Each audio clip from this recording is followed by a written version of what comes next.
Okay. So today we are going to see write and practical number 5, write and execute 8086 assembly language program to divide 16-bit number by 8-bit number. ठीक है, for example अगर हम लोग binary sorry decimal में अगर देखते हैं, for example ले लो कोई भी डिजिट ले लो 11, ठीक है। सो 11 को अगर 2 से हमको डिवाइड करना है तो हम क्या करेंगे, 2 5 ज़ा 10, ठीक है। फिर रिमाइंडर क्या आएगा हमारा 1। तो एक डिविडेंट होता है, एक डिवाइजर होता है, एक क्वोशिएंट होता है, एक रिमाइंडर होता है, ये सबको पता है, ठीक है। तो अभी ये वाले प्रोग्राम में क्या करना है, DIV ये इंस्ट्रक्शन ना यूज करते हुए हम लोग SU-BB वाला इंस्ट्रक्शन यूज करेंगे, ठीक है। SU-BB मतलब सब्सट्रैक्ट विद बोरो, ठीक है। वो वाला इंस्ट्रक्शन यूज करके हम लोगों को ये प्रोग्राम एग्जीक्यूट करना है। तो अभी ये प्रोग्राम हम लोग कौन से सॉफ्टवेयर पे देख रहे हैं, कील माइक्रोविजन, ठीक है। कील माइक्रोविजन नाम का एक सॉफ्टवेयर है, वैसे तो माजम भी है, उस पर भी हम लोग कर सकते हैं, बट हम लोग ये कील माइक्रोविजन पे कर रहे हैं, ठीक है। कील माइक्रोविजन पे हम लोग एम्बेडेड के भी प्रैक्टिकल्स परफॉर्म कर सकते हैं, दूसरे भी कर सकते हैं। यहाँ पे हम लोग असेंबली लैंग्वेज प्रोग्राम यहाँ पे लिखेंगे इसका, ठीक है। तो सबसे पहले क्या करना है, how to write assembly language program. तो सबसे पहले हम लोग वैल्यू स्टोर करते हैं, सबको पता है, ठीक है। सो दो वैल्यूज हम लोग लेंगे, एक डिवाइजर और एक डिविडेंड, ठीक है। दोनों हम रजिस्टर्स में स्टोर करेंगे, एक एक्यूमुलेटर में करेंगे, सादे रजिस्टर में हम लोग क्या करेंगे, स्टोर करेंगे, ठीक है। और फिर क्वेश्चन रहेगा हमारा, वो हम एक R7 पे स्टोर करेंगे, ठीक है। फॉर एग्जाम्पल थोड़ा ब्लर दिख रहा होगा अभी, बट मैं बता देती हूँ कि ये कैसे कैसे रहता है, ठीक है। ये हमारा सॉफ्टवेयर है कील माइक्रोविजन, ठीक है। तो यहाँ पे एक फाइल है, edit view project flash debug peripherals tools SVCS window help, ये सारे ऊपर के यहाँ पे ये बार्स है, ठीक है। फिर इसमें क्या करना है हमको, सबसे पहले ये जो रहता है हमारी ये प्रोजेक्ट विंडो रहती है, ठीक है। ये मेनू बार हो गया ऊपर वाला, ये है हमारी प्रोजेक्ट विंडो। देन हमको अगर लिखना है क्या, एडिटर विंडो, उसके लिए हमको एडिटर विंडो को एनेबल करना पड़ेगा, ठीक है। वो भी हम लोग करेंगे, वो यहाँ पे आएगी, ओके। तो सबसे पहले हम लोग क्या करते हैं, यहाँ पे देखते हैं।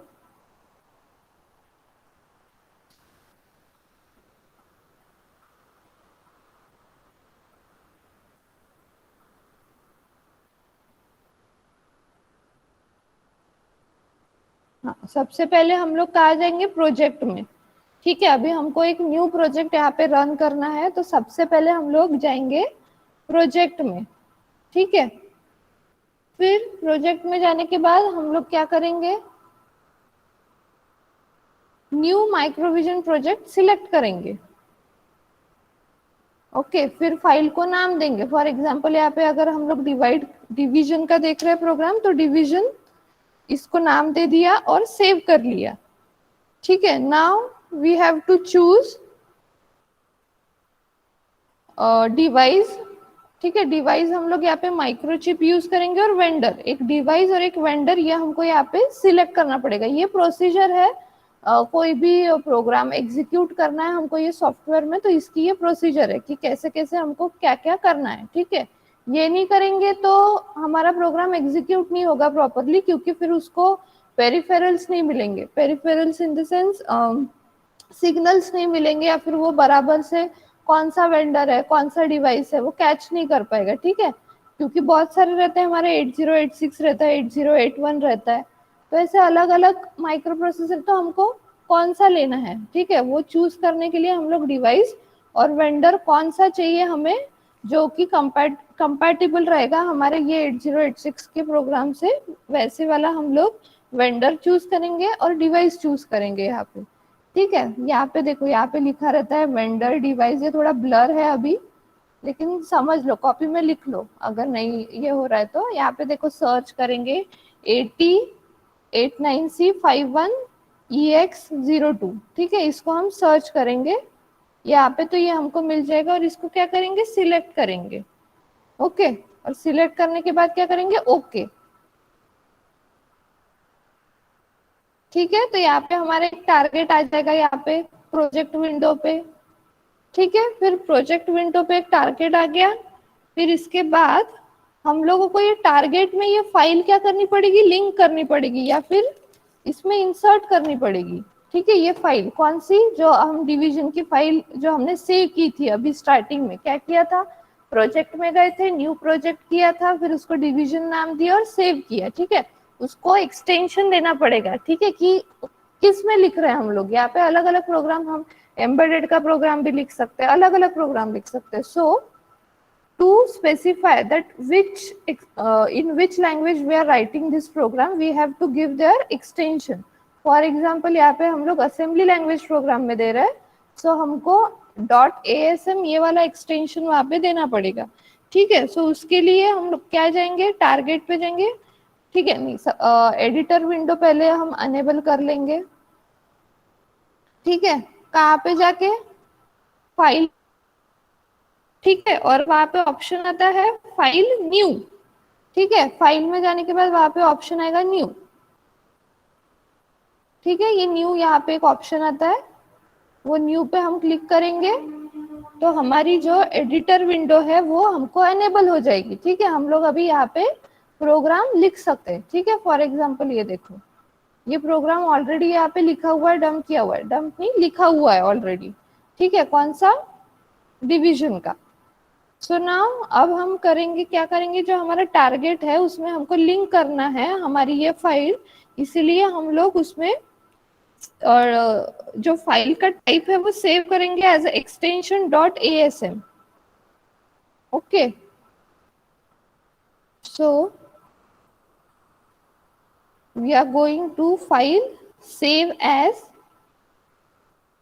सेव एज क्या किया अभी हमने, डिवीजन। ठीक है, प्रोग्राम का नाम डिवीजन लिया था हमने, फाइल का .asm, सेव।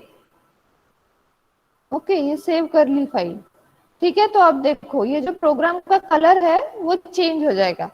ठीक है, स्टार्टिंग में जो हमने देखा था प्रोग्राम वो कैसा था, ब्लैक था, है ना। फिर जैसे ही हमने वो असेंबली लैंग्वेज प्रोग्राम का एक्सटेंशन देके फाइल सेव किया तो हमको ये प्रोग्राम देखो कलरफुल हो गया। कलरफुल हो गया इसका मतलब क्या, ये जो org है, org हो गया, sjmp हो गया। ठीक है, ये सारा क्या है, ऑप कोड्स है हमारे।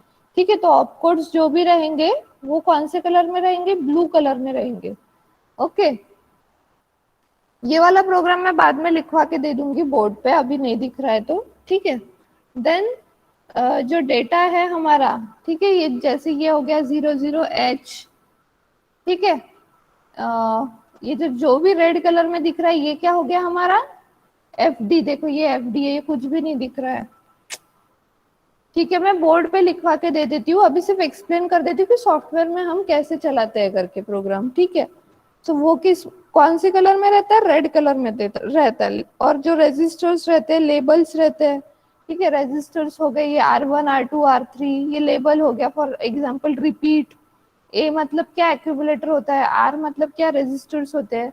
तो ये सारे जो रजिस्टर्स है वो कौन से कलर में दिखेंगे, ग्रीन कलर में दिखेंगे। ठीक है, अब ये जो लेफ्ट हैंड साइड में दिख रहा है ये क्या है, प्रोजेक्ट विंडो है। ठीक है, वहां पे ऑप्शंस रहेंगे, वहां पे देखो लेफ्ट हैंड साइड में हमारी क्या है,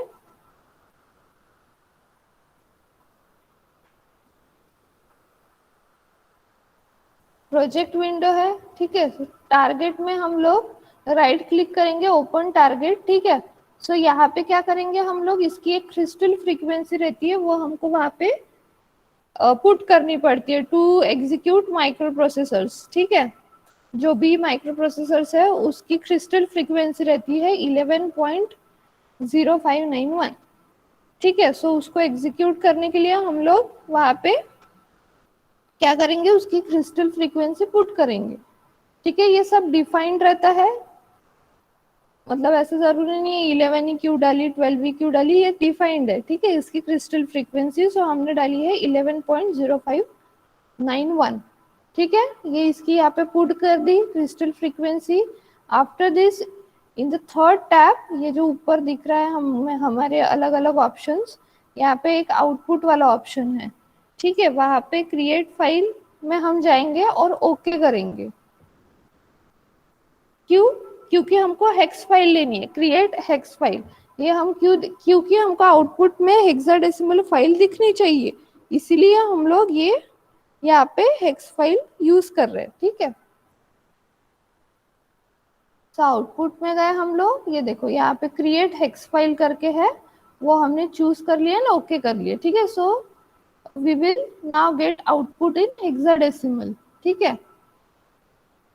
मतलब जो भी हमारा आउटपुट आएगा वो हेक्साडेसिमल फाइल में आएगा। आफ्टर दिस, हाँ, जो भी हमारी फाइल है वो अभी हम कहाँ लिंक करेंगे, टारगेट में। तो यहाँ पे एक प्लस साइन होता है, वो प्लस साइन में हम क्लिक करेंगे तो ये आएगा सोर्स ग्रुप। सोर्स ग्रुप में क्लिक करेंगे तो add existing file to group source group 1। तो यहाँ पे हमारी एग्जिस्टिंग फाइल है कौन सी, division.asm, जो अभी हमने सेव की थी उसको सिलेक्ट करके हम ऐड करेंगे, ठीक है। मतलब अभी हमने क्या किया, जो फाइल हमने सेव की थी हमारी, ठीक है, .asm नाम से एक्सटेंशन देके जो फाइल हमने सेव की थी वो अभी हम इसमें डंप कर रहे हैं। कहाँ पे, ये टारगेट में, ठीक है। लेफ्ट हैंड साइड में ये जो विंडो दिख रही है, प्रोजेक्ट विंडो, इसमें जो एक टारगेट है, वो टारगेट को खोलेंगे तो सोर्स ग्रुप दिखेगा। सोर्स ग्रुप को खोलेंगे तो वहां पे add existing file to source group ऐसा एक ऑप्शन आता है। उसमें फिर हमको कौन सी फाइल हम ऐसा,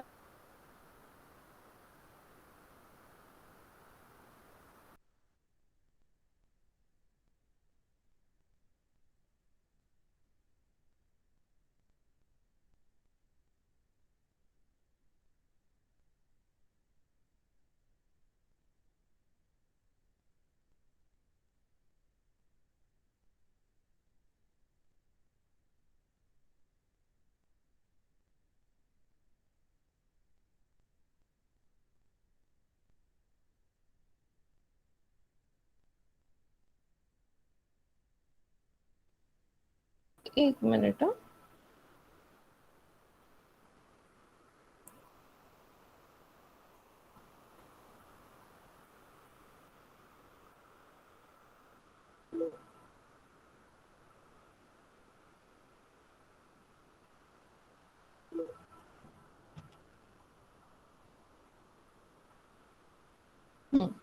ठीक है। तो कहते हैं हम, हमको क्या करना है, अभी सोर्स ग्रुप में हमने ऐड एग्जिस्टिंग फाइल को ऐड किया, ओके। देन ऐड कर देंगे हम लोग, क्लोज कर देंगे, ठीक है। ये देखो division.asm हमारी फाइल यहाँ पे आ गई है, ठीक है। इसके बाद हमको करना पड़ेगा कंपाइलेशन, ठीक है। कंपाइलेशन करने के लिए हम लोग यहाँ पे एक ट्रांसलेट, यहाँ पे देखो एक साइन दिख रहा है ट्रांसलेट, वहां पे हम देखें, क्लिक करेंगे तो यहाँ पे नीचे जो बिल्ड आउटपुट है, बिल्ड आउटपुट नाम की एक नीचे विंडो है, ठीक है। सो वहां पे हम क्या चेक करते हैं, एरर्स, कि कोई अगर प्रोग्राम में एरर होगा या कुछ बराबर नहीं लिखा है तो वहां पे हम लोग एरर चेक कर सकते हैं, ठीक है।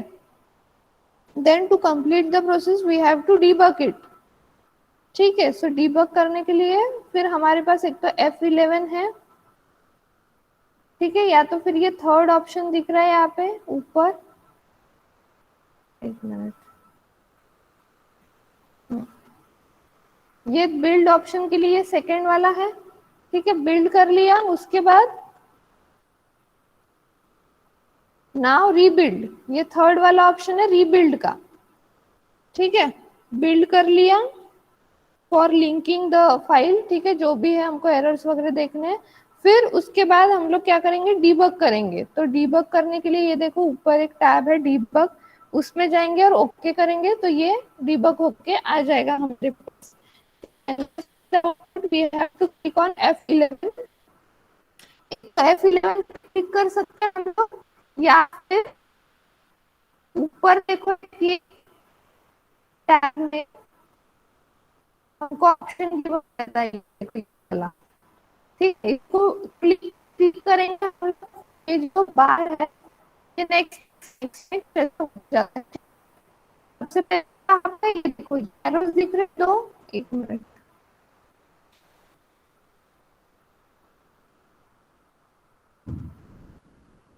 ठीक है, ये एरोस दिख रहे हो हमारे, तो ये यहाँ पे सबसे फर्स्ट लाइन पे यहाँ पे मूव R1 67H,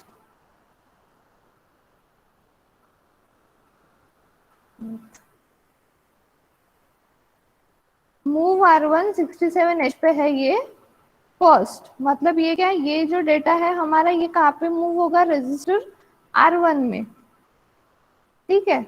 देन जो सेकेंड डेटा लिया है हमने FDH, वो कहाँ मूव होगा, R2 पे मूव होगा, ठीक है। मतलब इसको अगर क्लिक क्लिक करते जाएंगे तो ये एक एक एक एक एक, एक क्या करेगा, बढ़ते जाएगा, ओके। और इसी तरीके से क्या होगा फिर वो प्रोग्राम अगर हम देखते हैं, ठीक है, क्या कर, ये डिवाइजर हम लोगों ने लिया है, डिवाइजर क्या लिया है, ई लिया है,